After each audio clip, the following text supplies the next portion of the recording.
Une fille qui a ses règles à l'âge de 10 ans, par exemple, sera beaucoup plus exposée à l'estrogène qu'une fille qui a eu ses règles à 15 ans.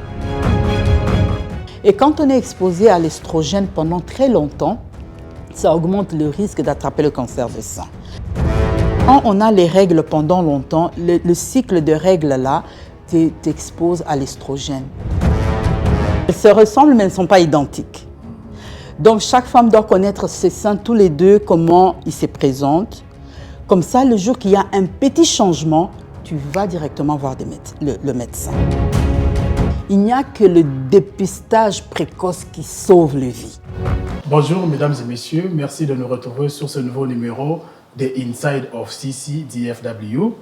Chaque année, le mois d'octobre sépare des roses pour nous rappeler l'importance vitale du dépistage et de la lutte contre les cancers des seins, une maladie qui touche des milliers de femmes et d'hommes et qui bouleverse des vies. C'est à ce sujet donc que j'ai reçu pour vous Maman Dorothée Burnou. Avec elle, nous allons parler sur l'historique du cancer des seins. Nous allons parler sur l'importance de l'action précoce. Bonsoir Maman Dorothée. Bonsoir. Quelles sont vos impressions d'entrer ici pour la première fois au studio PPSV, Maman Dorothée? Très impressionnée. J'aime beaucoup le studio, la transformation que vous avez fait est vraiment impeccable. D'entrée déjà, Maman Dorothée, nous voulons vous connaître. À la question de savoir qui est Maman Dorothée, qui répondrez-vous? Je suis juste Maman Dorothée. Je suis... Que faites-vous dans la vie? Je suis une mère, une épouse, une grand-mère. Et dans la vie, ce que j'ai fait, je suis une infirmière. Je travaille dans l'administration, dans le centre de réhabilitation. Mais j'aime beaucoup enseigner. Alors, comme mon passe-temps, mais aussi part-time job, c'est enseigner. Oh, donc vous êtes enseignante? J'aime enseigner, oui. Ok. Alors, d'entrée déjà, Maman Dorothée, qu'est-ce que le cancer des seins et quelles sont les principales causes? Le cancer de sein, c'est une maladie cancéreuse qui est causée par une multiplication qui n'est pas coordonnée, une multiplication des cellules qui n'est pas coordonnée. Normalement, dans notre corps, les cellules se multiplient ou se divisent d'une manière coordonnée, d'une manière que Dieu a implémentée pour que ça se passe ainsi. Donc, les cellules, normalement, se divisent d'une manière régulière et elles meurent aussi d'une manière régulière. Mais quand il s'agit du cancer de sein, il y a des cellules qui se multiplient dans les tissus mammaires d'une manière anarchique, archaïque, une manière incontrôlée. Et ces cellules, elles ne meurent même pas, elles sont immortelles. Et ces cellules se multiplient suite à des mutations génétiques ou à d'autres aspects extérieurs qui font que les cellules vont se multiplier non-stop. Et elles sont aussi immortelles.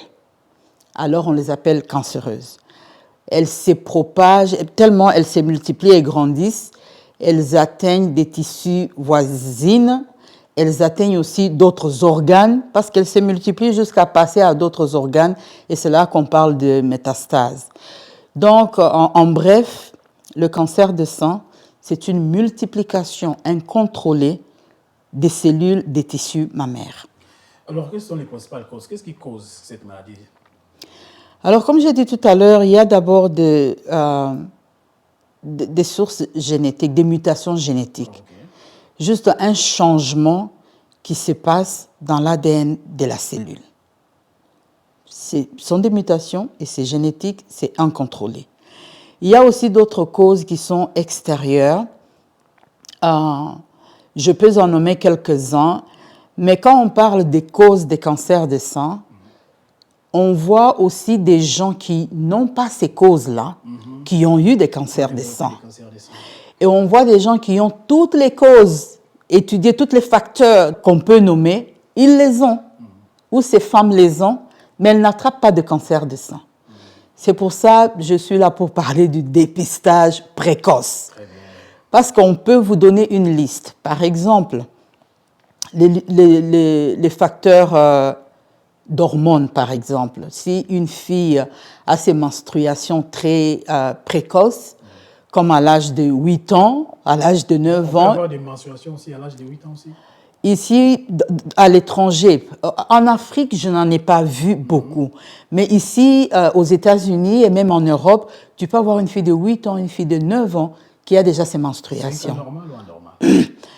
C'est pour ça qu'on les appelle précoces, c'est anormal. Normalement, ça doit être entre l'âge de 12 et 15 ans. Voilà. Oui, mais avec tous les changements qui se passent, les changements écologiques, les changements de la nourriture que nous consommons, il y a tellement de changements qui se passent d'une manière globale qui font qu'il y a certaines choses qui changent. Avant, on voyait les gens avoir des cheveux blancs après l'âge des 60 ans. Aujourd'hui, vous avez des jeunes gens de 25 ans déjà avec des cheveux blancs.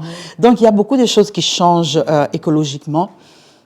Mais pour parler de menstruation, une fille qui a ses règles à l'âge de 10 ans, par exemple, sera beaucoup plus exposée à l'estrogène qu'une fille qui a eu ses règles à 15 ans.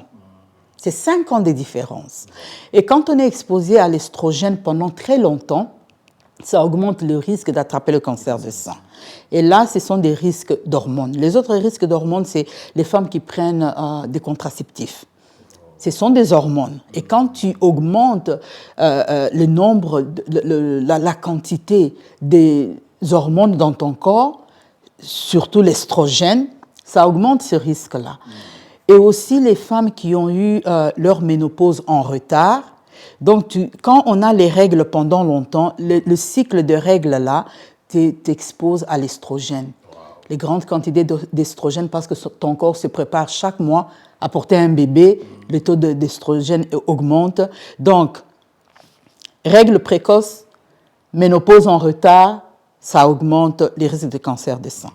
Être une femme augmente le risque de cancer des seins parce que les hommes sont comptés juste à 0,5 ou 1% de tous les cas de cancer des seins. Donc, être une femme, ça t'expose déjà au risque d'attraper le cancer des seins. Et aussi, il y a certains gènes, mais ceux-là sont surtout dans certaines races blanches qu'on appelle le BRCA. C'est un gène qui est dans le sang, qui est héréditaire, qui expose les gens au cancer du sein et aussi le risque héréditaire. Si une femme a perdu un parent, une tante, une mère au cancer, ça augmente aussi leur risque. Mais comme j'ai dit tout à l'heure, cette liste ici ne limite pas qui peut avoir le cancer des seins. Parce qu'il y a des gens qui ont tous ces risques.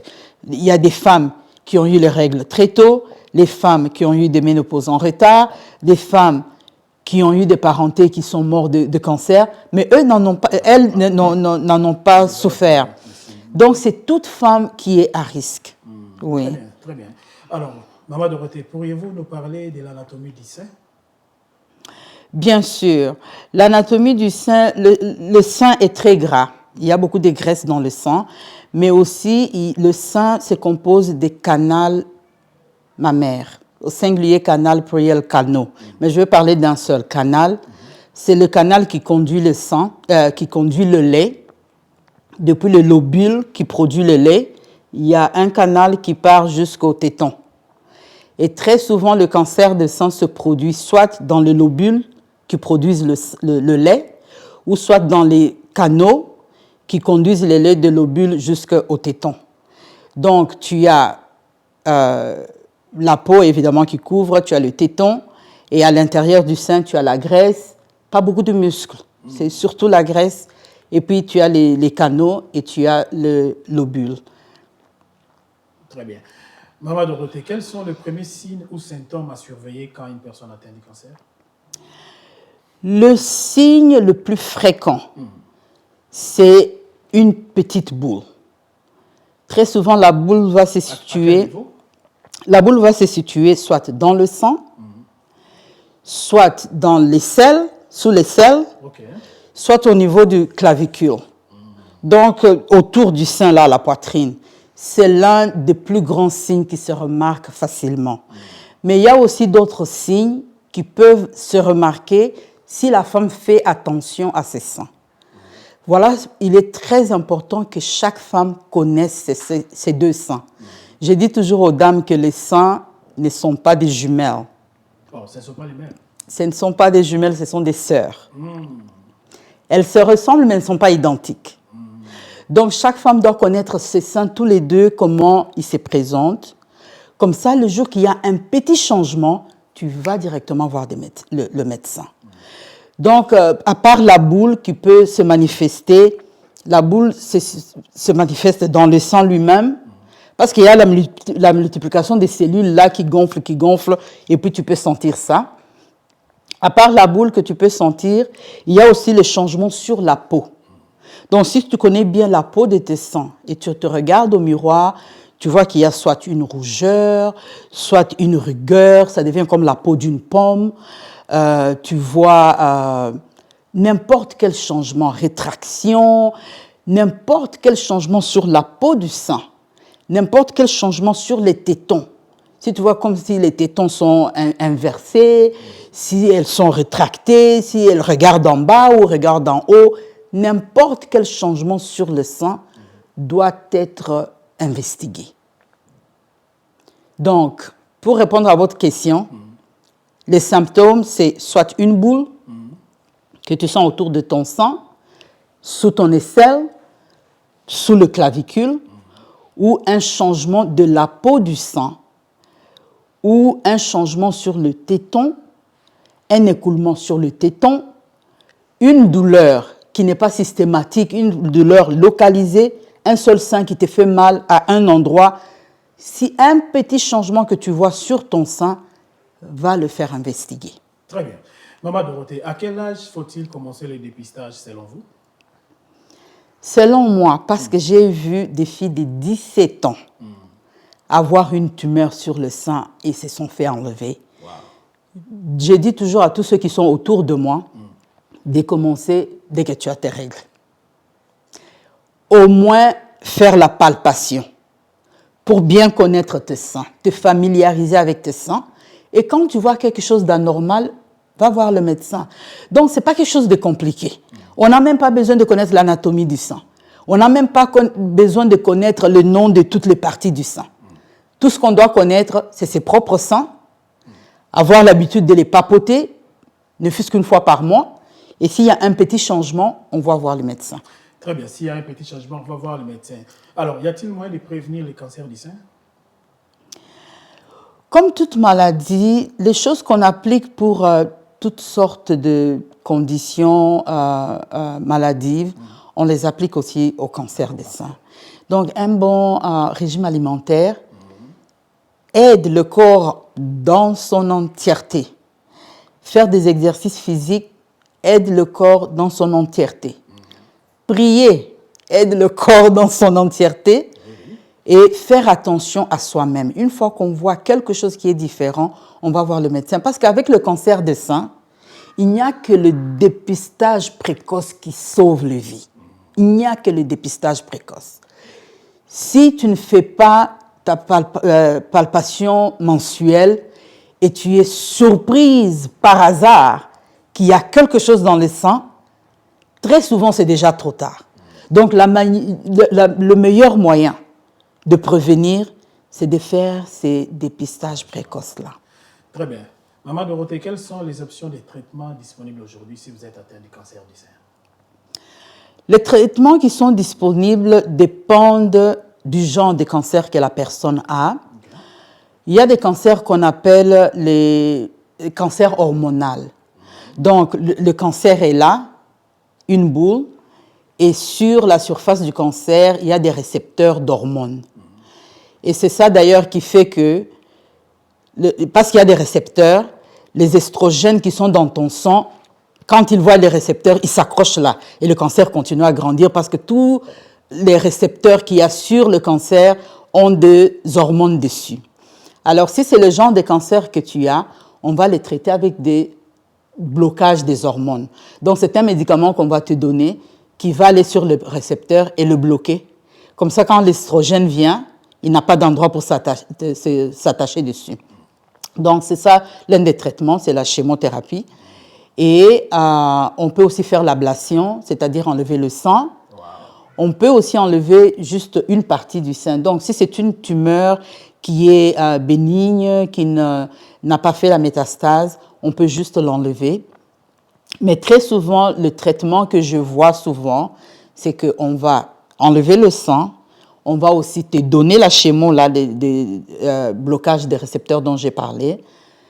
On combine les deux, on fait aussi la radiothérapie.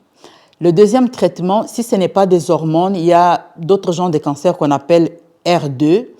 R2, là aussi, ce sont des mutations génétiques. Donc, quand on te fait ta biopsie, parce que quand tu as la boule, tu peux pas voir le médecin. La première chose que le médecin va faire, c'est une radio qu'on appelle mammographie pour voir si c'est un cancer. Et si c'est un cancer, on ne va pas confirmer que c'est un cancer jusqu'à ce qu'on fasse la biopsie. Et quand on fait la biopsie, on envoie au laboratoire pour voir c'est quel genre de cancer, pour déterminer maintenant le traitement. Si c'est hormonal, on te traite avec les hormones, les médicaments qui bloquent les récepteurs des hormones. Si c'est R2, on te traite avec un produit qui va bloquer les R2. Le cancer le plus dangereux, on l'appelle triple négatif. Celui-là, il n'y a ni hormones ni R2, c'est juste un cancer têtu là, qui juste se multiplie d'une manière incontrôlée et c'est le plus dangereux parce qu'il n'y a pas vraiment un traitement précis pour ça. Très bien. Madame, est-ce que ces femmes qui ont subi l'ablation, ils ont l'espoir de vivre longtemps aussi? Oui, si on t'a fait l'ablation, on t'a enlevé les deux seins, on a enlevé tout le cancer, s'il n'y a pas de récidive, tu vis. Parce que le cancer revient encore. Hein? Oui, très souvent il y a les récidives. C'est pour ça, la détection précoce là, c'est quelque chose de très important. C'est pour ça que je fais ces campagnes ici, gratuitement. Même quand je fais mes t-shirts, je les donne aux gens gratuitement. Parce que la détection précoce, dépistage précoce, c'est la clé. Chaque femme doit se faire cet examen. Les hommes aussi doivent le faire, mais le pourcentage des cancers, c'est les hommes, est très bas. J'avais une question sur quel message vous voulez transmettre aux femmes sur la prévention. Je pense que c'est le dépistage. Vous avez déjà des réponses. Dépistage. Toutes mes sœurs, je vous en prie. On pense toujours que ça ne frappe que les autres. Or, faire le dépistage, là, la détection, là, ça ne te coûte rien. Si tu le fais et il n'y a rien, tu glorifies le Seigneur, tu es content de la vie continue. Si tu le fais, il y a quelque chose, tu pars voir le médecin immédiatement et on commence ton traitement d'une manière précoce et tu as un pourcentage élevé de survie. Les gens meurent tous les jours, les statistiques sont horribles. Vous en avez par cœur les statistiques en RDC ou ici aux États-Unis? Les statistiques montrent que d'une manière mondiale, l'année passée, il y a eu au moins 800 000 personnes qui sont mortes. Wow. Qui sont mortes. Wow. Et quand on donne des chiffres comme ça d'une manière mondiale, on se dit, oh, le monde, il est grand, 800 000, ça ne va jamais m'arriver. Mais quand on diminue ces statistiques-là en chiffres de fraction, c'est une femme sur 8. Wow. Vous savez ce que ça veut dire une femme sur 8? C'est-à-dire, si on me compte, on compte ton épouse, on compte toutes les filles que tu as dans la maison, l'une de nous, l'une de nous peut être victime. Dans une famille, une femme sur 8. Wow. Une femme sur 8. Donc, ça concerne tout le monde. Bien qu'on fait la campagne juste au mois d'octobre, on porte du rose, on en parle juste au mois d'octobre, mais que c'est quelque chose à faire chaque mois pendant le temps qu'on a les règles. Et dès qu'on a 50 ans, les règles vont stopper, mais au moins les États-Unis, pour ceux qui vivent aux États-Unis et en Europe, je sais que dans tous les pays développés, la France, les pays de Schengen, là, on offre la mammographie gratuite à toutes les femmes de 50 ans et plus, ici aux États-Unis aussi. C'est pas le cas chez nous aussi? Ici aux États-Unis aussi. La mammographie est gratuite. Hein? La mammographie est gratuite pour les femmes de 50 ans et plus, parce que plus l'âge avance, plus les chances d'attraper le cancer des seins augmentent. Alors, on nous offre la mammographie là, gratuitement, chaque année ou chaque 2 ans, tu peux le faire.